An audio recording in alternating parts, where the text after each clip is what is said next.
വേറെയൊന്നിനെയും സ്നേഹിക്കില്ല ഞാൻ യേശുവേ, വേറെയൊന്നിനെയും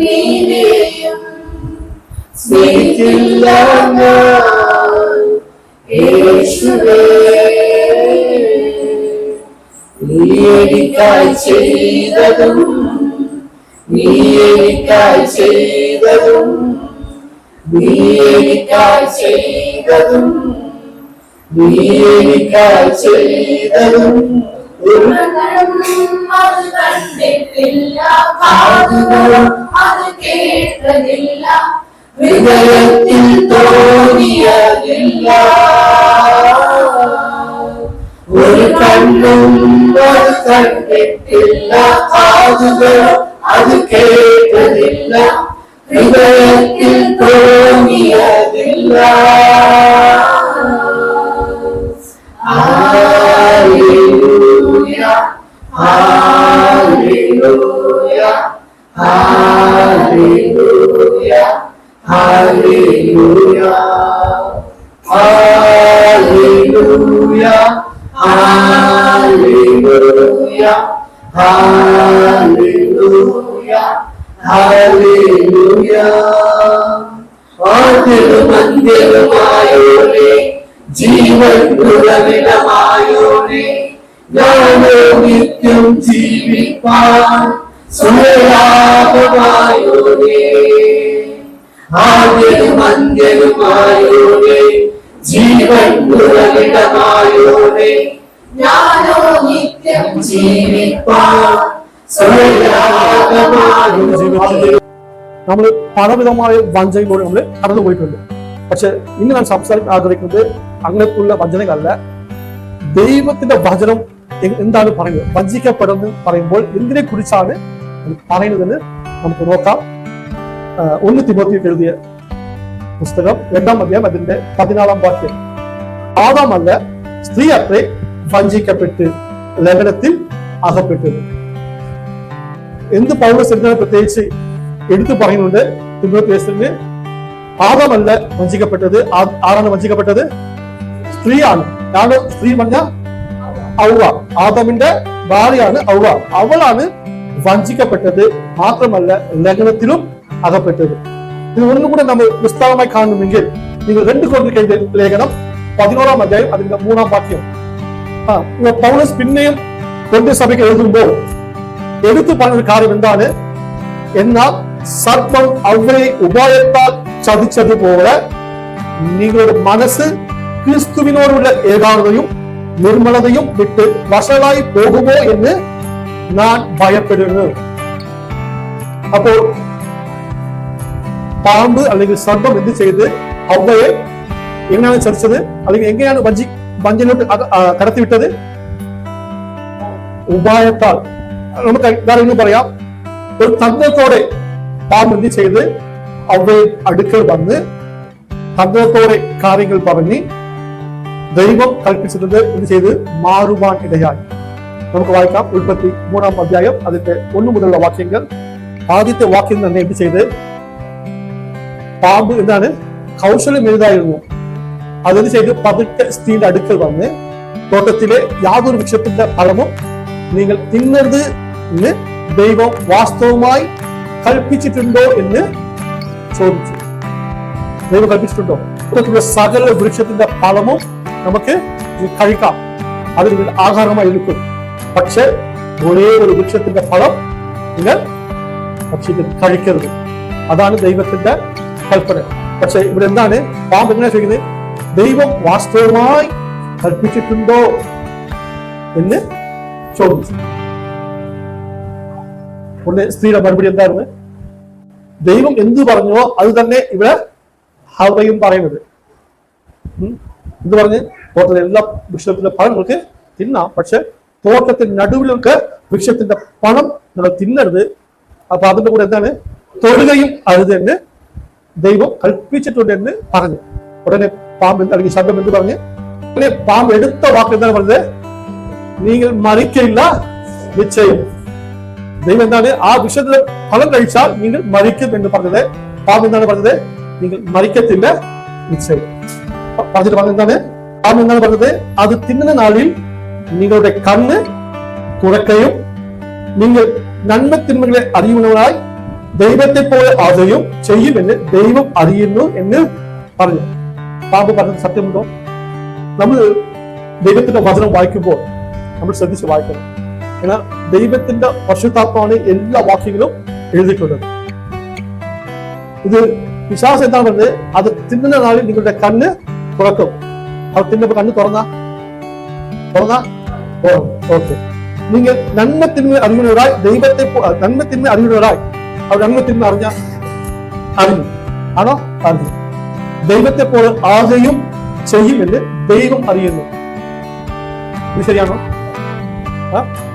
അറിയില്ല.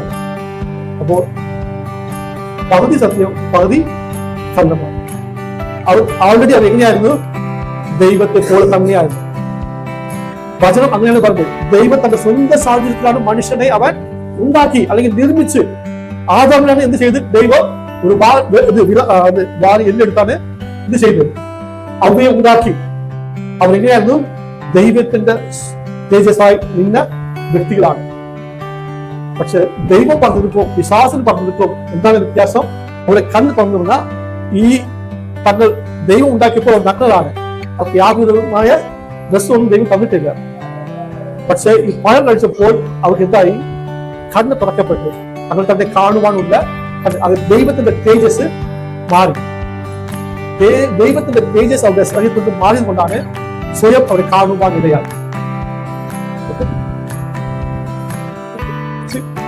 നിങ്ങൾ ആലോചിക്കണം, പിശാച് എന്തുകൊണ്ടാണ് ഇവിടെ ഇങ്ങനൊരു വഞ്ചനയോട് പിശാച് അവയെ ഇങ്ങനൊരു വഞ്ചനയോട് കടത്തിവിടാൻ കാരണം?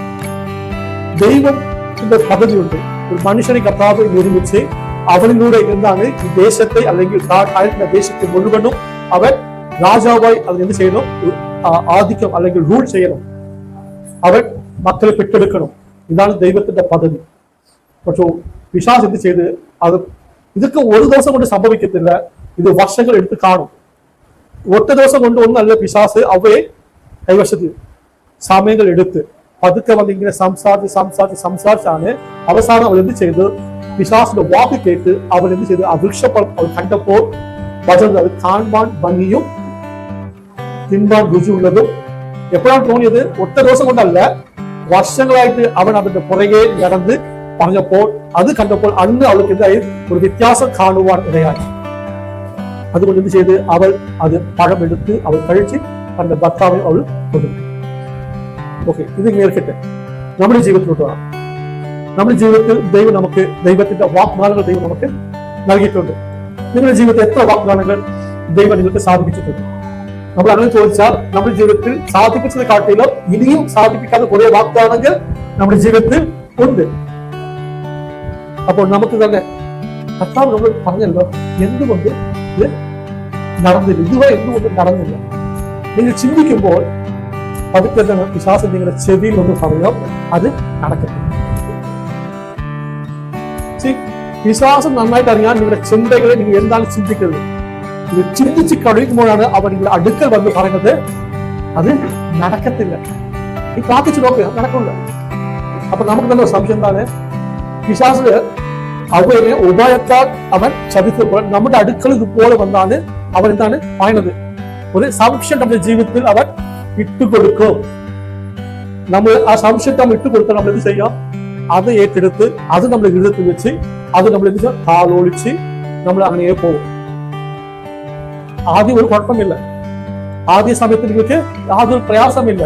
പക്ഷെ നിങ്ങൾ അതോട് മുൻപോട്ട് പോകുമ്പോൾ ഞാൻ പറയട്ടെ, നിങ്ങളുടെ ജീവിതത്തിൽ പതുക്കെ നിങ്ങളുടെ വിശ്വാസം തണുത്തു പോകും, നിങ്ങളുടെ പ്രാർത്ഥന തണുക്കും, നിങ്ങളുടെ ജീവിതത്തിൽ വചന വായന പതുക്കെ എന്താണ് തണുക്കും. ഇതെല്ലാം നിങ്ങളുടെ ജീവിതത്തിൽ തണുത്തു പോകുമ്പോൾ അവർ പിന്നെയും പറയാം, ഞാൻ അന്നേ പറഞ്ഞല്ലേ, നീ എന്തിനാണ് ഇത്ര ആളുകൾ പ്രാർത്ഥിച്ചത്? ഇനിയും കുറച്ചെന്താണ് ഇട്ടുകൊടുക്കും. നമ്മൾ പിന്നെയും അതിന്റെ കേട്ട് നമ്മൾ അതിനെടുത്ത് നമ്മുടെ ജീവിതത്തിൽ വെച്ച് അത് ഇനിയും നമ്മൾ എന്ത് ചെയ്യും? ആളോട്ടി നമുക്ക് മുൻപോട്ട് പോകും. പക്ഷെ അവസാനം നഷ്ടപ്പെടുകയാണ് എന്റെ ജീവിതമാണ്.